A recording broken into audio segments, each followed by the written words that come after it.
नमस्कार, जोहार। झारखंड का एकमात्र सरकारी न्यूज चैनल क्लीन न्यूज में आपका स्वागत है। समस्या किसान से जुड़ा हो या हो पारा शिक्षकों का मुद्दा, हर खबर पर होगी हमारी पैनी नज़र। सभी खबर सिलेक्टेड और काम की है, तो वीडियो के अंत तक बने रहें। साथ ही आप न्यूज को किस गांव या शहर से देख रहे हैं, हमें कमेंट में ज़रूर बताइए। आज का लाइक हम 100 रखते हैं, उम्मीद है कि आप इसे पूरा करेंगे। और रोजाना पंचायत चुनाव का अपडेट पाने के लिए चैनल को सब्सक्राइब कर बेल आइकन को प्रेस करें। तो चलिए जानते हैं आज का मुख्य समाचार। झारखंड में पीएम आवास फर्जीवाड़ा, अफसर की मां के नाम आवास खाते से रकम गायब होने का घपला भी। झारखंड में प्रधानमंत्री आवास योजना किस तरह फर्जीवाड़े और घपले का शिकार हो रही है, इसका अंदाजा गढ़वा जिले के 2 केसों से लग सकता है। एक केस में एक अधिकारी की मां के नाम पर न केवल पीएम आवास आवंटित हुआ, बल्कि उनके खाते से अवैध तौर पर रकम भी निकाली गई। दूसरा केस एक जरूरतमंद आवेदक का है, जिसके खाते में से किसी और ने रकम निकाली है और प्रशासन अब उस पर आवेदक पर दबाव बना रहा है कि वह पीएम आवास का निर्माण करवाइए। वे दोनों ही केस पीएम आवास योजना में चल रही धांधली को साफ तौर पर बयान कर रहे हैं। देखिए दोनों मामले की किस तरह गंभीर है। झारखंड में उद्योग लगाने पर 50 करोड़ की छूट, कार खरीदने पर 1.5 लाख की सब्सिडी। जानिए हेमंत सोरेन की योजना। झारखंड सरकार को इलेक्ट्रॉनिक वाहनों के क्षेत्र में अग्रणी राज्य बनाने के मकसद से नई नीति लेकर आ रही है। इस नीति की खासियत यह है कि इनमें न सिर्फ निवेशकों को बड़े ऑफर दिए जा रहे हैं, बल्कि उपभोक्ताओं के लिए भी कई आकर्षक प्रस्ताव है। झारखंड में निर्माण कार्य शुरू करने वाली बड़ी कंपनियों को 50 करोड़ रुपए तक की सब्सिडी दी जा सकती है। तो ग्राहकों को 2 पहिया, 3 पहिया अथवा कार या फिर बस की कीमत के हिसाब से 10-20% तक रियासत मिलेगी। राज्यसभा सदस्य समीर उरांव ने कहा, जेएमएम और कांग्रेस ने झारखंड की जनता को किया गुमराह। भाजपा अनुसूचित जनजाति मोर्चा के राष्ट्रीय अध्यक्ष समीर उरांव ने झामुमो और कांग्रेस पर जनता को दिग्भ्रमित करने का आरोप लगाया है।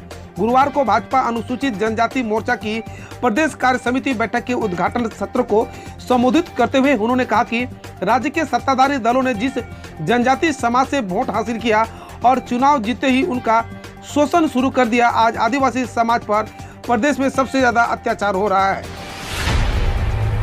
सीएम आवास घेरने निकली महिला रसोइयों को पुलिस ने मोराबादी मैदान में ही रोका।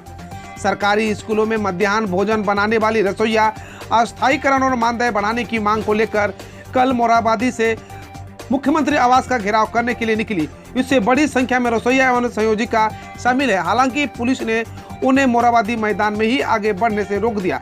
महिला रसोइया अपनी 15 सूत्री मांगों को लेकर नारेबाजी कर रही है।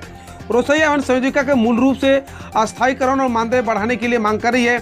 उनके अन्य मांगों में रसोइया और संयोजिका केरल के तर्ज पर 400 रुपये न्यूनतम मजदूरी लागू करने, वर्ष 2016 में हटाई गई रसोइया को फिर से बहाल करने, मध्याह्न भोजन में खर्च का अधिकार देने आदि शामिल है। फुटपाथ दुकानदारों को आसेना देने के लिए डाला जा रहा है टेंडर। फुटपाथ दुकानदारों के लिए बहुरने वाले हैं। अब उन्हें इधर उधर सड़क पर धक्के नहीं खाना होगा, इनका भी अपना आशियाना होगा। गुरुवार को नगर निगम कार्यालय में 3 वेटिंग जोन के लिए टेंडर प्रक्रिया शुरू हुई है। 1 दर्जन से अधिक ठेकेदार निविदा डालने पहुंचे। 27 दिन बाद निविदा खुलेगी। नगर निगम क्षेत्र के लगभग 6,863 फुटपाथ दुकानदारों को अब इनका भी आशियाना होगा। झारखंड में जेएसएलपीएस एवं डिजिटल ग्रीन के बीच हुआ समझौता, 20,000 आदिवासी महिलाओं को मिलेगा लाभ। महिला किसान सशक्तिकरण परियोजना अंतर्गत राज्य की आदिवासी महिलाओं के सशक्त आजीविका के जरिए आत्मनिर्भर बनाने के लिए Jharkhand state livelihood promotion society एवं डिजिटल ग्रीन ने समझौता किया है। इन दोनों की संस्थानों ने महिलाओं के उत्थान के लिए advancing tribal livelihood and self reliance परियोजना के क्रियान्वयन हेतु गैर वित्तीय समझौता ज्ञापन पर हस्ताक्षर किया है। पत्नी के नाम है खेत तो उसे क्यों नहीं मिलेगा पीएम किसान का पैसा, जबकि पति पहले से ही उठा रहा है किस्त। पीएम किसान सम्मान निधि स्कीम के तहत रजिस्टर्ड 12 करोड़ 13 लाख किसानों में से 25% महिलाएं हैं। ऐसे में सवाल उठता है कि क्या पत्नी और पति के नाम से खेती योग्य जमीन है तो दोनों योजना का लाभ उठा सकते हैं। कई लोगों का यह तर्क है कि अगर पत्नी के नाम जमीन है तो वह भी पीएम किसान की किस्त की हकदार है। अगर आप भी ऐसा ही सोचते हैं तो जान लें कि यह गलत है। पीएम किसान योजना किसान परिवार के लिए है और परिवार का आशय पति पत्नी व 2 नाबालिग बच्चों में से है। ऐसे में अगर पति पत्नी में से कोई एक ही इस योजना का लाभ उठा सकता है, जिसका नाम खतौनी में दर्ज है। झारखंड में जल्द खोले जाएंगे 1 से 8 तक के लिए स्कूल, सरकार कर रही है विचार। झारखंड के स्कूलों में क्लास 1 से 8 तक स्कूल को फिर से खोलने की संभावना है। झारखंड में कोरोना के मामले कम हो रहे हैं। ऐसे में झारखंड सरकार 8वीं कक्षा तक की कक्षाएं आयोजित करने पर विचार कर रही है। इससे पहले राज्य सरकार ने कक्षा 9 से 12वीं के छात्रों के लिए स्कूलों को फिर से खोल दिया था। हालांकि कक्षा 1 से 8 तक के स्कूलों को फिर से खोलने पर आखिरी फैसला लिया जाना बाकी है। सीनियर राष्ट्रीय महिला हॉकी चैंपियनशिप के लिए 29 अगस्त से हॉकी झारखंड का ट्रायल। सिमडेगा में 11वीं हॉकी इंडिया सीनियर राष्ट्रीय महिला हॉकी चैंपियनशिप 2021 का आयोजन होना है। इसके लिए झारखंड महिला हॉकी टीम के गठन के लिए खिलाड़ियों का चयन होगा। इसके लिए स्टोटर हॉकी स्टेडियम सिमडेगा में 29 अगस्त को ओपन ट्रायल होगा। झारखंड में नक्सलियों को झटका, महाराजा प्रमाणिक ने किया सरेंडर। 2 दिन पहले संगठन से निकाला अब आत्मसमर्पण। यह कयास तो पहले ही लगाए जा रहे थे, जो सब साबित हुआ। वह पुलिस के लिए चुनौती बना बैठा था। 10 लाख इनामी था। महाराजा प्रमाणिक सरायकेला जिले के ईटागढ़ थाना का रहने वाला था। उसे वहीं सरेंडर किया। कुछ दिन पहले से ही महाराजा प्रमाणिक कई जिले के पुलिस के अलावा खुफिया एजेंसी के संपर्क में था। झारखंड हाई कोर्ट ने कहा, अपने संसाधनों पर चले रिम्स, ना हो आउटसोर्सिंग, जाने पूरा मामला। रिम्स में जन औषधि केंद्र खोलने के मामले में झारखंड हाई कोर्ट में कल सुनवाई हुई। अदालत ने रिम्स से पूछा कि क्या रिम्स में जन औषधि केंद्र चालू हो गया है। उनकी ओर से जन औषधि केंद्र चालू किए जाने की सूचना दी गई है। इस दौरान दवाई दोस्त की ओर से हस्तक्षेप याचिका दाखिल कर कहा गया कि कोर्ट के आदेश के बाद ही उन्हें रिम्स परिसर से हटा दिया गया है। रूपा तिर्की मौत मामला में झारखंड हाई कोर्ट में मामले की सुनवाई हुई। अगली सुनवाई 31 अगस्त को। झारखंड हाई कोर्ट में साहेबगंज की थाना प्रभारी रूपा तिर्की की मौत मामले की सीबीआई जांच के लिए दायर याचिका पर सुनवाई हुई। रूपा तिर्की के पिता ने महाधिवक्ता और अपर महाधिवक्ता के खिलाफ अवमानना का मामला चलाने के लिए याचिका दायर की है। इसमें कहा गया है कि दोनों व्यवहार कोर्ट के मर्यादा के खिलाफ काम किया है। अब इस मामले पर अगली सुनवाई 31 अगस्त को होगी। अब खबर देश विदेश और देश की विभिन्न योजनाओं एवं झारखंड के पड़ोसी राज्यों से। अब सरकारी स्कूलों की पाठ्य पुस्तक वितरण व्यवस्था हुई ऑनलाइन। अब सरकारी स्कूलों की पाठ्य पुस्तक वितरण व्यवस्था ऑनलाइन होगी।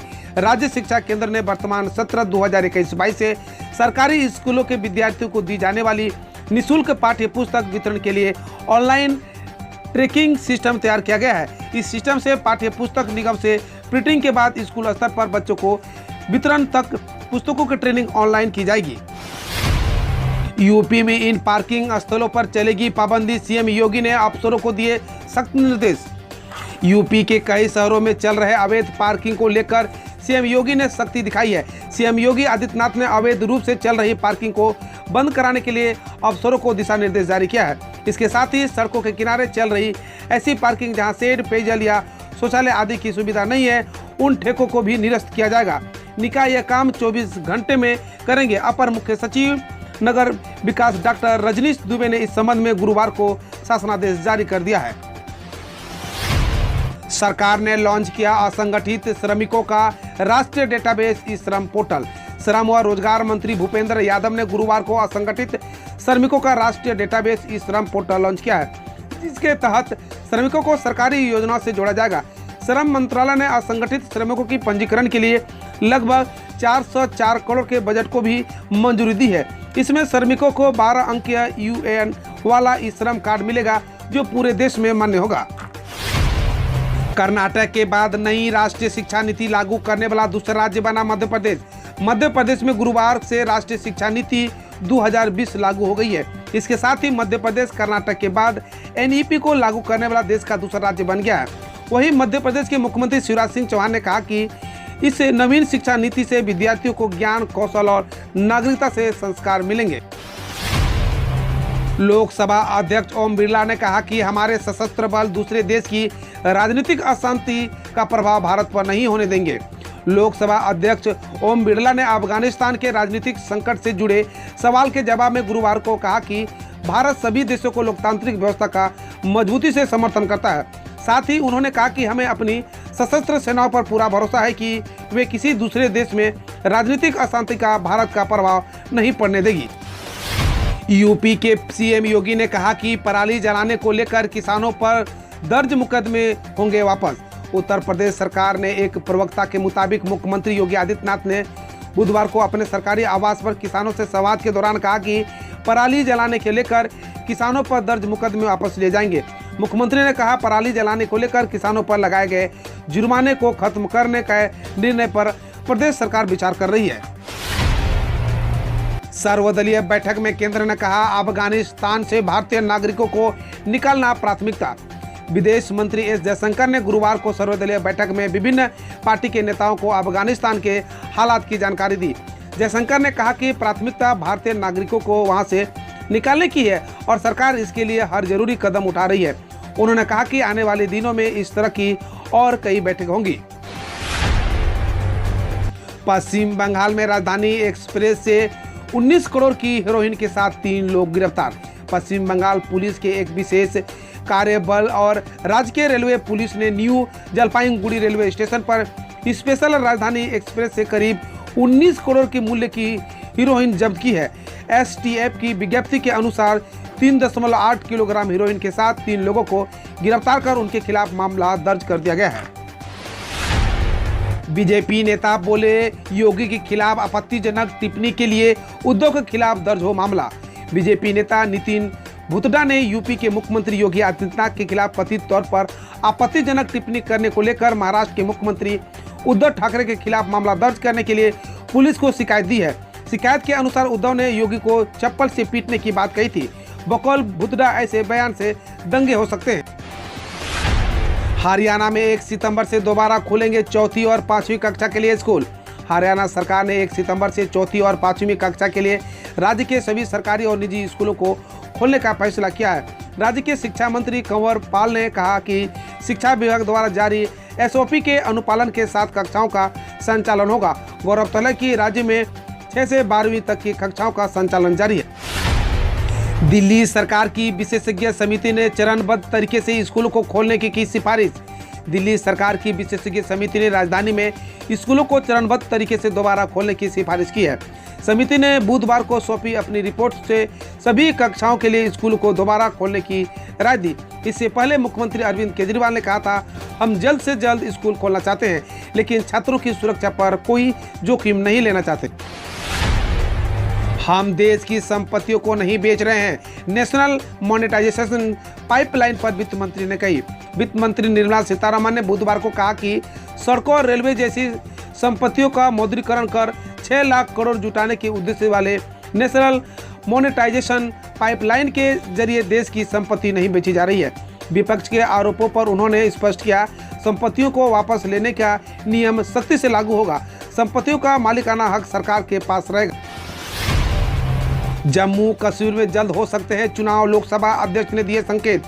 लोकसभा अध्यक्ष ओम बिरला ने जम्मू कश्मीर में चुनाव को लेकर सरकार का पक्ष बताया।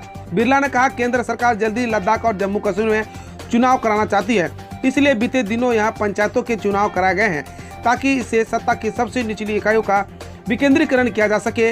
राज्यों में परिसीमन पूरा होने के बाद सभी दलों से चर्चा कर सरकार वहां चुनाव प्रक्रिया बहाली की जाएगी। हम रोज ऐसे ही न्यूज लाते रहेंगे, तो यदि आपने अभी तक क्लीन न्यूज को सब्सक्राइब नहीं किया है तो पहले फटाफट सब्सक्राइब कर लें, साथ ही बेल आइकन को दबा दें ताकि कोई अपडेट मिस ना हो।